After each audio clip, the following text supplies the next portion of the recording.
Hey everyone, and welcome. My name is Mike Atkins, and I'm here to pitch you a new game idea, and that game is called Gravity Runner. Gravity Runner is a fast-paced, rhythm-based running platformer game. It uses a simple tapping or clicking system to control the jump of the player's character. The theme of the game is based in the future, where the behavior of gravity can be manipulated to run vertically instead of horizontally. This is done when the player jumps through a gravity portal. If the player is running horizontally and jumps through a portal, the player will start to run vertically and vice versa. The viewing perspective of the game is 2D side. The object of the game is to complete each level by trying to navigate through a series of obstacles and behavior of gravity manipulating portals to reach the end of the level. Each level is about 2 to 3 minutes long. The player must complete each level without crashing into a wall or falling into a trap. However, if the player does crash into an obstacle or falls into a trap, they must restart the level from the beginning unless they previously acquired a checkpoint token.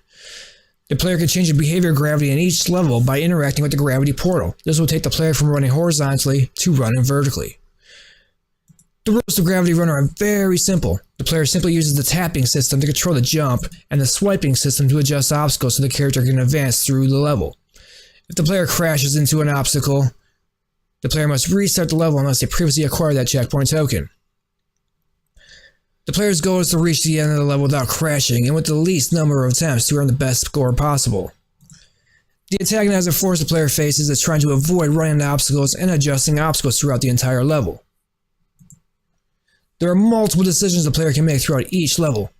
The player decides when to jump from platform to platform. This is done by tapping to jump over an obstacle. When the player comes across multiple obstacles that are near each other, the player can also tap and hold to continuously jump over those obstacles. The player will come across numerous obstacles throughout each level that will need to be adjusted to advance through. These obstacles will be lighter in color than the other obstacles, hinting to that player that they can be adjusted. The player decides which obstacles to adjust to ensure a clear path. The player will also come across 2 different route options. The player must quickly determine which route would be the best to take to avoid a group of difficult obstacles. Lastly, the player will come across gravity portals. If the player jumps through a gravity portal, the player will manipulate gravity and begin to run vertically instead of horizontally. The player can also decide not to jump through the gravity portal and continue to run horizontally and vice versa. These portals will be scattered throughout each level.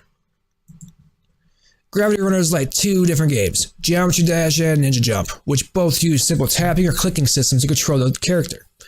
Gravity Runner differs from Geometry Dash because in Geometry Dash, there is a set path the player must take to get to the end of each level. The game has no alternate routes or gives the player a decision in which way to take to get to the end of the level. Gravity Runner gives the player options to continue to run horizontally or take the gravity portal and run vertically. Gravity Runner differs from Ninja Jump because in Ninja Jump the player bounces from wall to wall, avoiding moving objects and static ones. The game only runs vertically with no player decision to take another route, and the game never ends until that player dies. In Gravity Runner, the player avoids crashing into static obstacles, the player can adjust those obstacles, there are numerous levels that become more challenging, and players can run horizontally or vertically to get to the end of the level. The only risk I can see being difficult is the design of each level. Each level will be about 2 to 3 minutes long, and I would like to see the game starting with at least 20 levels. Future levels can always be added and updated at a later time, but I believe if each team member completes their share of the levels, we will complete this challenge. And again, thank you for watching.